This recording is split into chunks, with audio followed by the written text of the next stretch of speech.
The first time I laid eyes on the vacation home, I felt a surge of anticipation. It was a sprawling, sun-drenched villa perched on the edge of a cliff, its floor-to-ceiling windows reflecting the shimmering ocean below. I had rented it for $3,500 a night, imagining a weekend of laughter, quiet conversations, and warm family moments. My heart swelled with hope. After months of juggling responsibilities, I longed for this small oasis of togetherness with Robert, my son, his wife Patty, and my grandchildren. I am Martha, a 61-year-old grandmother who has spent decades quietly holding my family together. Robert, my only child, had grown into a kind but often distracted man, juggling work, family, and the distractions of adult life. Patty, on the other hand, had always struck me as meticulous, polished, and precise, but there was a subtle edge to her demeanor that made me uneasy, a certain calculation hidden behind a carefully curated smile. I hoped this trip could soften the tension between us, a chance to bridge the unspoken divides that had quietly settled over the years.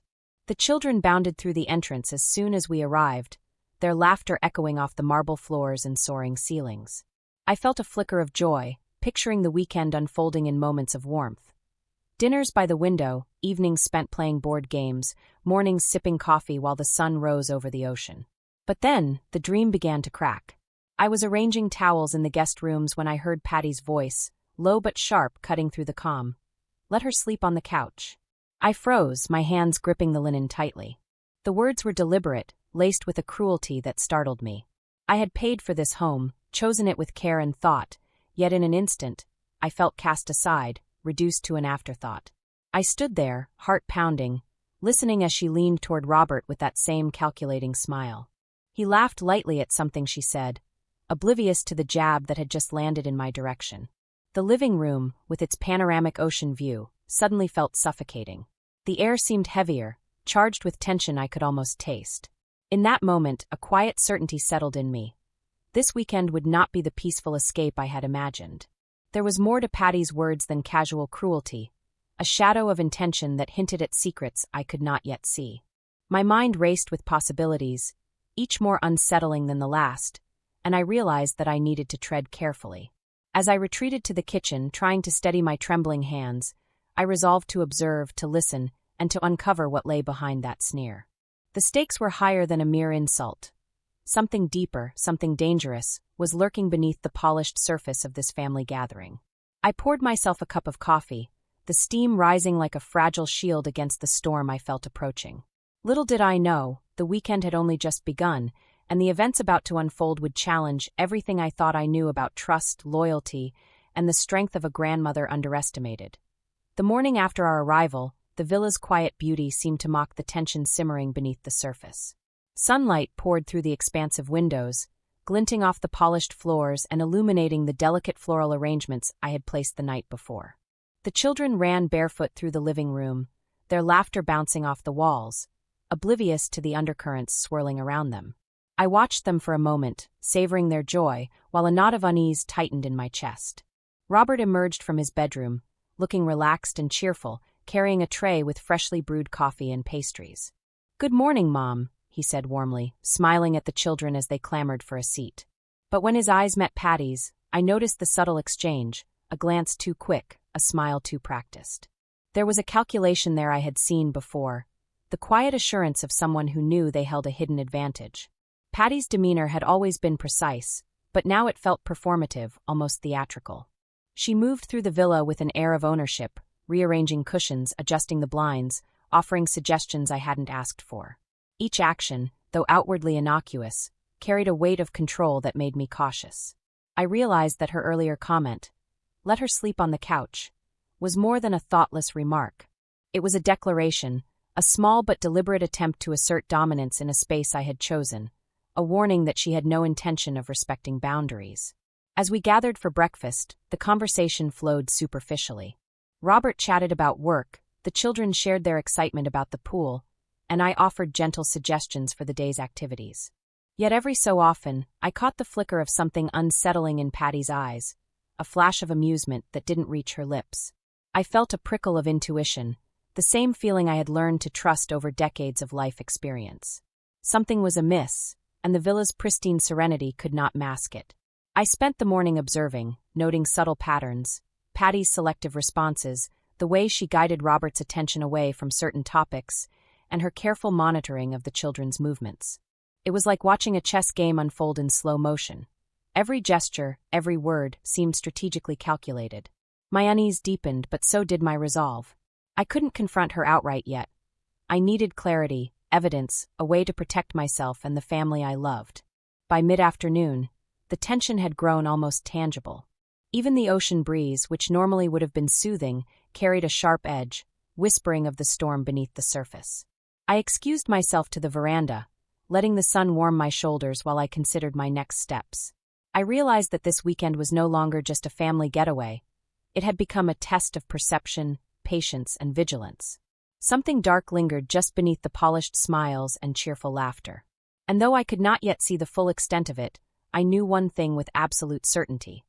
The weekend would not unfold as I had imagined, and I would need every ounce of cunning and courage to navigate the treacherous currents ahead. By the second evening, the villa's beauty no longer felt like a sanctuary. It felt like a stage, each of us actors in a drama that I had not auditioned for. Patty had grown bolder, her movements and words carrying a precision that bordered on manipulation. She offered suggestions that subtly undermined me, steering Robert away from plans I proposed, and even the children seemed to sense her unspoken authority, pausing occasionally before obeying her cues. It was unnerving, the way she could exert influence without overt confrontation. I kept my composure, smiling politely, hiding the storm of anxiety and suspicion that churned beneath the surface. I had learned long ago that confrontation without preparation was futile. Instead, I observed, recorded, and catalogued every gesture, every comment, every fleeting look. It was during a quiet moment in the kitchen that I first glimpsed the outlines of a larger deception. A message flashed across her phone's screen. Just a snippet, but enough to make my pulse quicken. Words like papers, transfer, and settle the debts were partially visible before she flipped the screen with a practiced motion. I felt the familiar prickle of intuition sharpen into alarm. Patty's intentions were not merely petty. They were calculated, dangerous, and personal. The realization settled on my shoulders like a weight. Someone I had welcomed into my family, trusted, and tried to nurture was plotting to take from me what was mine, under the guise of domestic normalcy. Dinner that night was a tense performance. Patty laughed lightly at Robert's jokes, her eyes flicking toward me with a subtle, triumphant glint, as if she expected me to fail to notice the signals. The silence between us said everything that words could not. I could feel the energy of deceit vibrating through the air. I focused on maintaining a veneer of calm, letting her believe I remained unaware, while I quietly laid the groundwork to uncover her fully. Later, I retreated to my room, scanning messages and documents I had discreetly photographed over the day. Each detail confirmed my growing suspicion.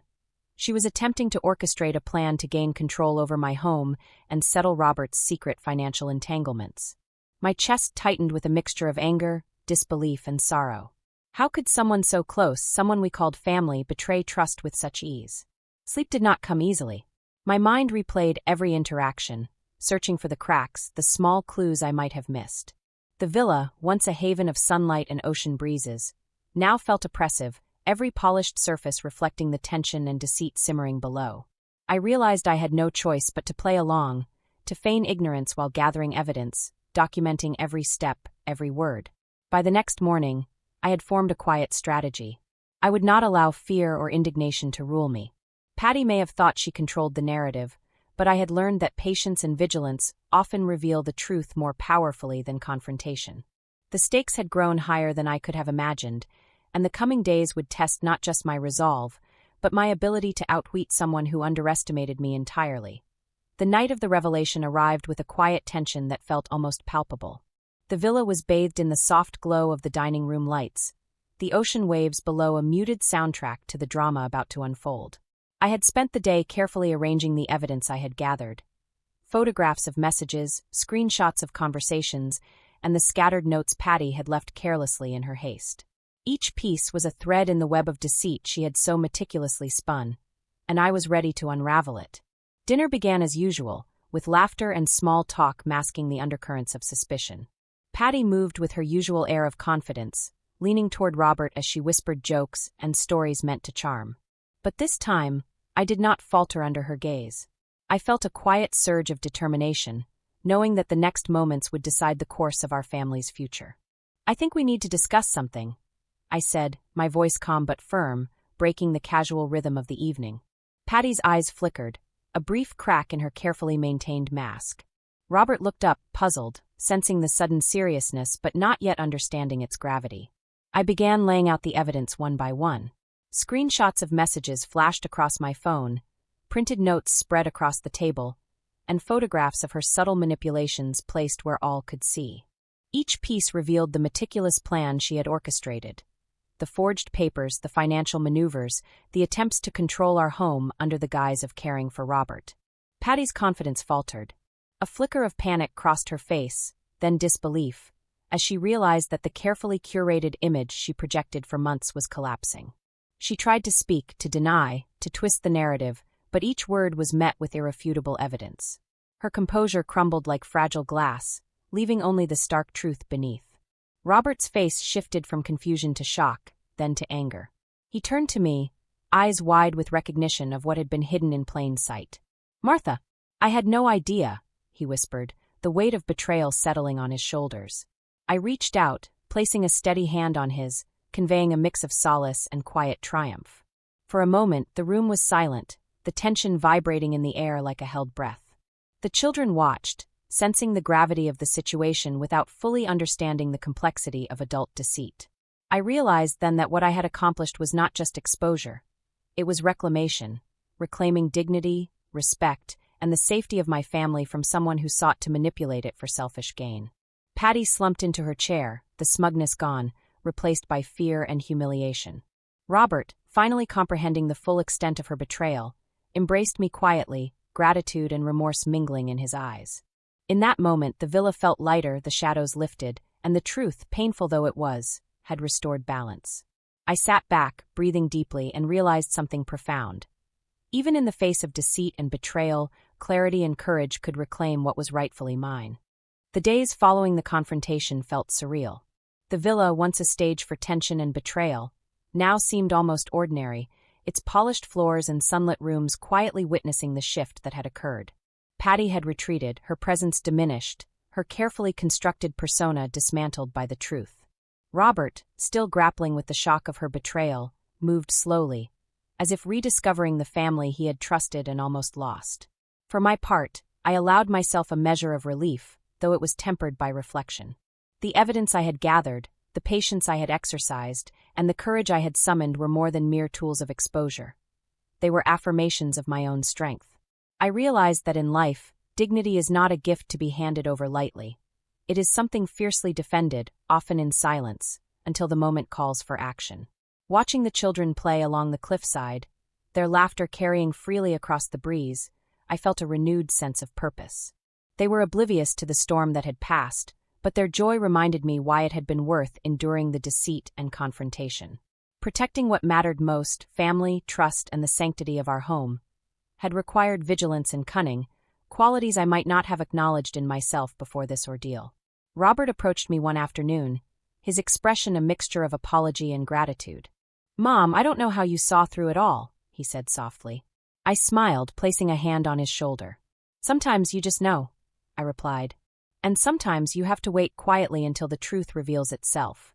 It was a lesson that extended beyond this weekend, one that I hoped would guide him as he navigated both relationships and life decisions in the future. The villa, now quiet in the evenings, became a place of reflection rather than tension. I spent moments on the veranda, coffee in hand, watching the sun dip below the horizon. The ocean's rhythm reminded me that life continues, carrying both joy and hardship, and that resilience is often born from navigating storms we never anticipated. Most importantly, I understood that betrayal, while painful, can illuminate character, both of those who deceive and those who endure. Patty's intentions had been exposed, her power dismantled not through anger, but through clarity, strategy, and courage. The victory was not in humiliation inflicted, but in dignity reclaimed, trust restored, and peace regained. As I closed my journal that evening, noting the events of the weekend, I felt a quiet satisfaction. The house I had rented for rest and connection had tested me, challenged me, and ultimately strengthened me. Even now, when I think back to that first sneer, "Let her sleep on the couch," I smile softly, knowing that humility can be reclaimed and underestimated strength can prevail. The villa had witnessed both deceit and redemption, and in its walls, I found a reminder: courage, patience, and truth are the fiercest forms of power a person can possess.